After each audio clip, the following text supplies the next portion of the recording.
je m'appelle Nance, j'ai 23 ans.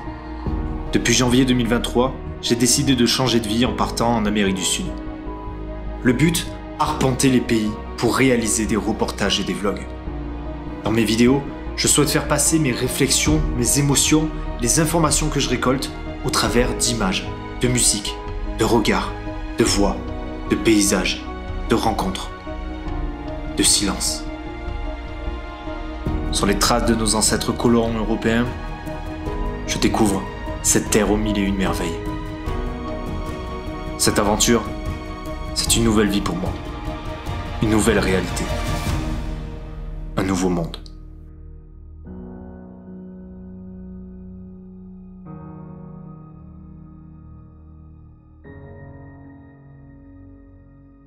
Après avoir effectué une bonne entrée en matière à Buenos Aires, il est temps de partir. Direction la gare de Retiro. Vigilance renforcée au max, le lieu ne m'inspire pas confiance et un vol est vite arrivé.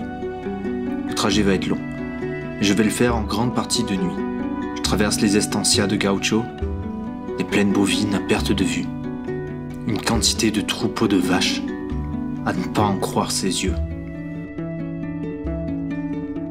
La nuit tombe doucement pour recouvrir le bus d'une épaisse obscurité. C'est l'heure pour moi de fermer les yeux. Imaginez ce qui m'attend après ce trajet. Qui vais-je rencontrer? Est-ce que la suite sera aussi belle que le début? Est-ce que les gens seront sympas? Toutes les questions qui traversent mon esprit alimentent mon envie insatiable de poursuivre ma route. Et donc là je viens d'arriver à San Luis, je suis dans la station de bus. Et je me pose un peu avant de commencer la journée, j'attends qu'il y ait un truc qui ouvre pour prendre mon petit déj. 10 heures de bus quand même, donc je suis assez crevé. Mais il va falloir que je chope plein de renseignements ce matin pour m'informer comment je vais à la Sierra de las Quichadas demain. Parce que j'en ai aucune idée en fait. Je sais qu'il y a des bus qui vont, mais l'idéal ce serait pour moi après le parc national d'aller à San Juan direct, pas revenir à San Luis et repartir le lendemain à San Juan, ce qui est débile parce que la Sierra de la Quichada c'est juste au milieu. Donc il faut que je trouve un moyen et je suis pas sûr d'y arriver. J'ai fini par prendre mon petit déj et j'ai fait une cueillette d'infos dans la gare routière. Résultat des courses, ça va être chaud d'aller dans le parc. Du moins, en bus. En parlant de bus, c'est quoi le délire les gars? À cette vitesse, je suis censé sauter pour descendre. Les gars, les Argentins me trollent, c'est pas possible autrement. Je suis allé à une banque pour changer des euros, c'était un peu chaud.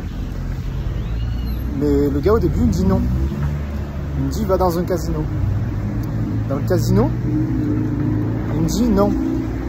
Va au supermarché. Au supermarché. Il me troll. Finalement j'ai pu changer à la banque parce que j'ai forcé. Mais s'il vous plaît quoi. Et le pauvre gars du supermarché il me dit quoi? Il me dit bah non, si tu peux pas changer à la banque, tu peux pas changer ici. Ce qui est logique. Après avoir changé mes euros, direction mon auberge de jeunesse. Wow, ici ça n'a rien à voir avec Buenos Aires. Là c'est bon. Et ce qui change surtout c'est les gens. Mais quoi? Mais qu'est-ce que c'est ce pays? Les gens, le chauffeur du bus là il m'a déposé à l'arrêt. Il voulait pas partir tant qu'il n'était pas persuadé que je prenais la bonne route. Il voulait pas décoller le gars. Et les gens sont super sympas. Là je suis allé à la banque. Le banquier, il a donné sa vie pour que je puisse changer des euros. Parce qu'au départ il les voulait pas et tout. C'est même pas que les gens t'aident, c'est déjà les gens se parlent. Je me suis assis dans le bus et un gars commence à me parler. Qu'est-ce que c'est ce pays? C'est con, mais juste le fait des relations humaines là, c'est dépaysant. Bon, avant que je mange pour me vider un petit peu la tête, il faut que je vous raconte un truc. Il m'est arrivé la première grosse galère du voyage. J'ai perdu mes lunettes. J'ai perdu mes lunettes et je me dis que c'est dans ces moments-là que j'ai envie de tout arrêter en fait. Parce que franchement, je rigole même pas. Je suis vraiment genre saoulé. Ceux qui comprennent pas, ils doivent se dire ouais, ils ont payé méga cher et tout. Pas du tout. 15 €. Ok?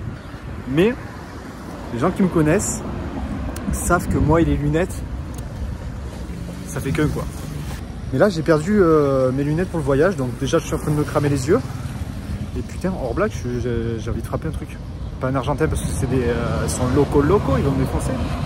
Genre... pigeons. Ils ont créé un monstre. Un monstre. Je viens d'acheter des empanadas. Ça fait 2 jours que j'ai découvert ça.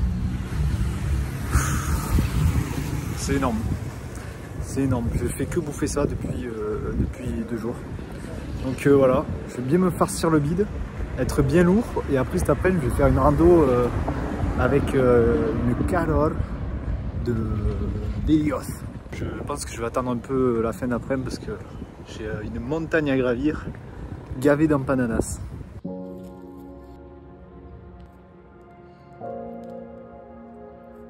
Bon allez, assez blagué, j'ai repéré une montagne qui surplombe San Luis. Alors je vais faire un tour dans la ville, j'achète de l'eau, je saute dans un bus et je fonce sur la montagne pour pouvoir regarder le coucher de soleil. Alors c'est beaucoup plus beau qu'en photo, donc là je suis ravi.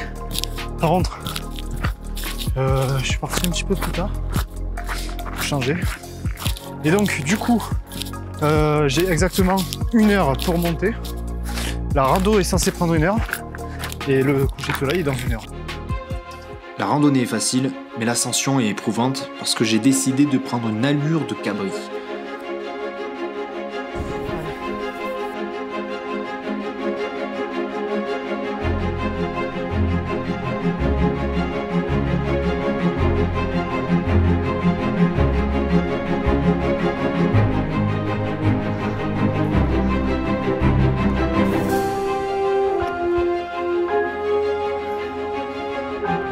Vous voyez ces oiseaux là? Ils m'ont attaqué le drone là. Vous voyez comment ils s'attaquent? Là, ils ont attaqué le drone comme ça. Donc là, ça s'annonce chaud. Peut-être que sur le drone, on le voit à l'attaque.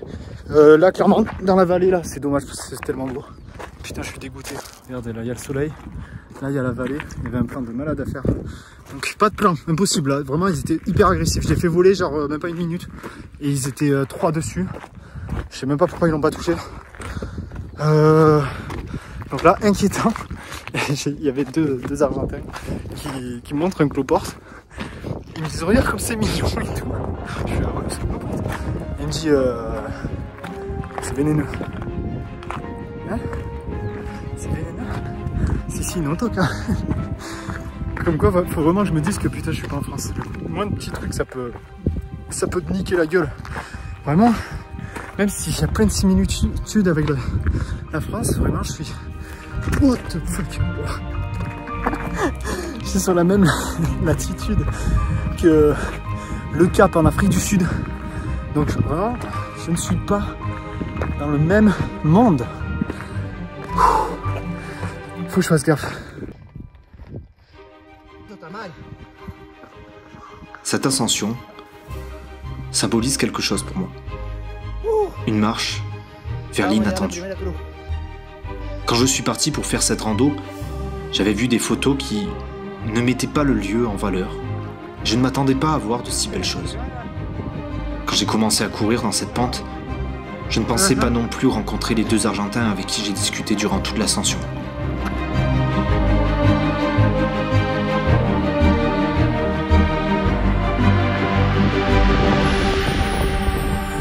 Une rencontre avec l'inattendu. Ma première et pas la dernière. Car si cette rando symbolise le début de l'inattendu, elle n'est qu'un début.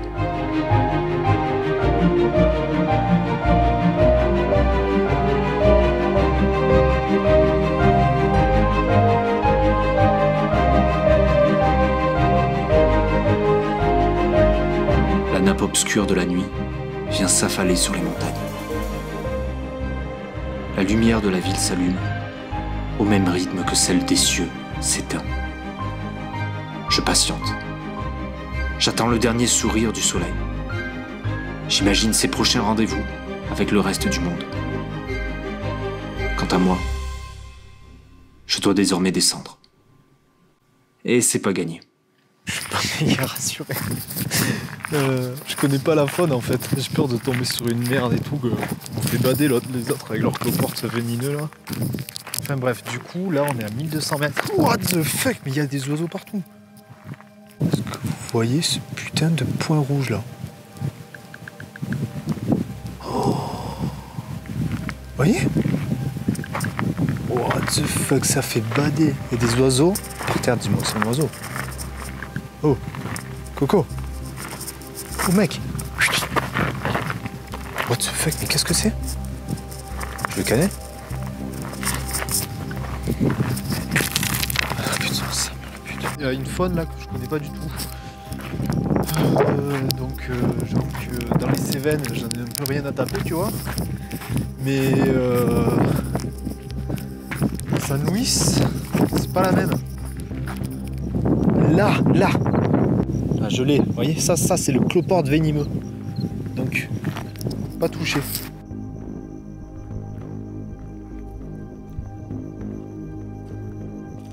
Bon, la rando est terminée, c'était fort bien sympathique. Mais je suis un petit peu deg, j'ai pas pu prendre de plan au drone. Bon, ça fait partie du jeu avec le drone. S'il y a du vent, c'est pas possible. Et là, en plus, il y avait des oiseaux hyper agressifs. Ça m'est déjà arrivé en France, des attaques d'oiseaux sur le drone, mais là, c'était insane. En 4 secondes, c'était terminé, ils étaient autour et ils voulaient me le bouffer. Et il y avait une horde, hein, c'était tous. Donc ouais, je prends pas de risque et je pense que j'ai des belles images, je ferai ça. À 9h, j'ai rendez-vous avec Jorge, mon guide, devant l'appartement. Une fois dans la voiture, on a 1h30 de route. Au bout d'1h30, on arrive là où était censé me poser le bus. Mais ensuite, on s'engage sur un chemin de 7 km, plein cagnard. Et je réalise que si je l'avais fait à pied, j'en aurais chié.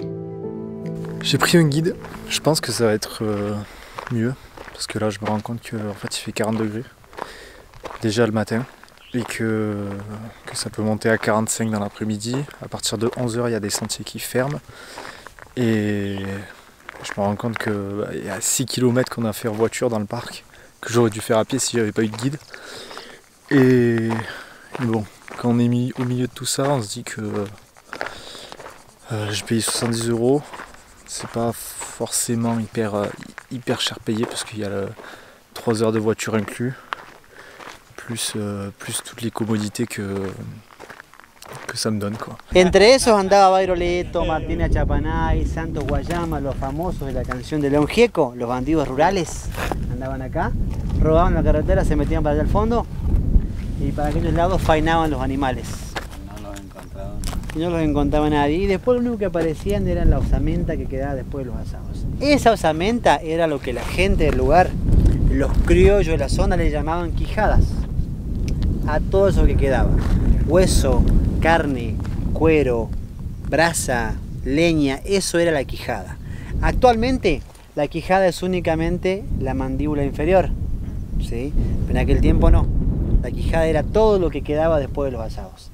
Así que los criollos de acá de la zona, la gente que vivía a la vuelta, los bautizaron a estos gauchos como los gauchos de la Sierra de las Quijadas. Y así pasó la historia de la eternidad. Pasó el tiempo, pasaron los años y esos gauchos matreros se fueron de este lugar. Y a la sierra le quedó el nombre, pero sin los gauchos. Que el nombre no tiene nada que ver con formaciones geológicas ni paleontológicas. Es pura historia, puro mito, pura tradición que se fue transmitiendo de generación en generación y le quedó genial.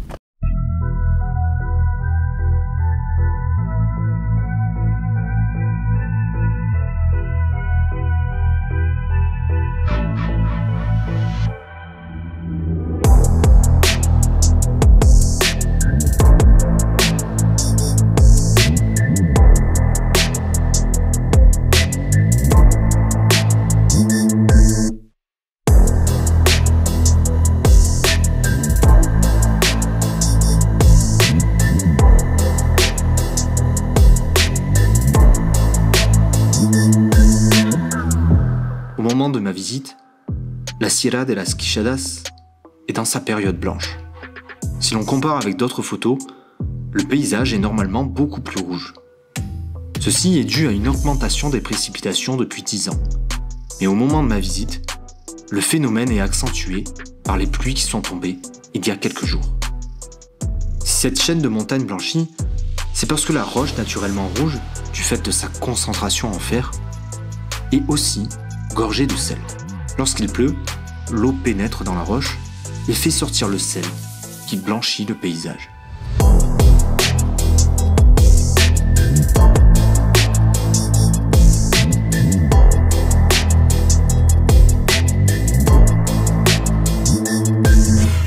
Termina siendo después un solo gran árbol, porque aquella de allá se une con esta, y esta con aquella, y la otra con la otra, y la otra con la otra. Crece hacia abajo en raíz, y entre todas... ¿Toda la misma planta? Exactamente, entre todas van juntando la poca humedad que hay en el lugar. La particularité du parc, c'est qu'il regorge de fossiles. On a pu voir ce ver fossilisé. Cette petite saloperie devait bouffer des carcasses de dinosaures. Ou encore, cette écorce d'arbre pétrifiée. Acá tenemos toda la pisada del dinosaurio, completa. Los saurópodos eran así, tenían 4 dedos, 3 juntitos y uno para tomar el té, más separadito de los otros. Eran como elefantes, plantígrados, pisaban y levantaban, es decir, que cada que pisaban dejaban toda la huella de la pata marcada. No movían los dedos, ¿sí? Y eran considerados bichos sin talón, es decir, la pisada de ellos era esta parte, acá, parte acá adelante, y el talón hacía como un corte así para acá. Solamente pisaban esta parte de acá adelante y andaban hacia adelante como sacando pecho para allá. En fin d'après-midi, on retourne à San Luis. J'ai pris des coups de soleil, genre de malade. Regardez ça. Mais surtout, wow, le visage, là je me le suis rincé, mais il est brûlé par le sel. Il y avait du sel partout dans le parc, et beaucoup de vent, et j'ai le visage complètement brûlé, donc je vais aller prendre une douche là. Et j'avais pas enlevé le t-shirt, et là c'est abusé.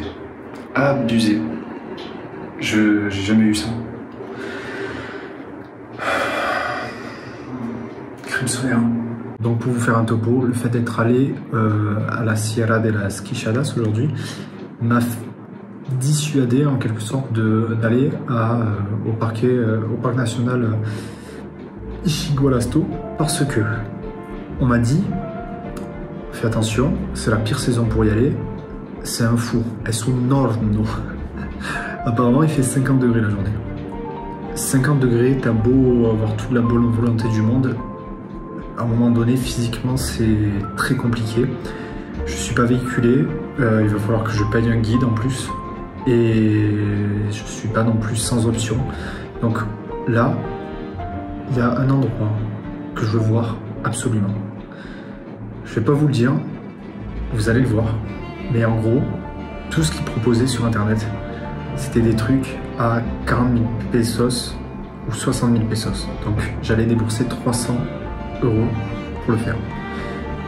Ce que j'ai trouvé en passant des coups de fil, c'est le même truc pour l'équivalent de 50 €. Parce que je passe par des trucs très locaux que j'ai galéré à trouver. Mais du coup, ça risque d'être un truc de malade. Et là, je peux perdre 20 paires de lunettes, je suis trop content. À 6 h, je me lève à l'aube. Direction la station de bus. La prochaine étape est San Juan. Ça, vous le découvrirez dans le prochain épisode. Encore une fois, je pensais ne rien voir de particulier. Un simple arrêt.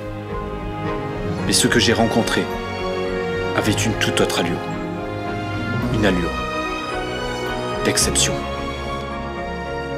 C'est complètement dingue d'être là. Je sais pas si vous réalisez, je suis seul dans un parc absolument grandiose, des dunes à perte de vue. Bon allez, je me casse, j'ai pas envie de me faire bouffer le cul par un puma.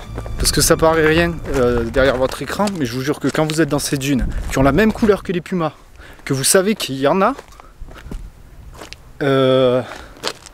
comment vous dire, là je deviens parano, dès que je vois un truc c'est un puma là.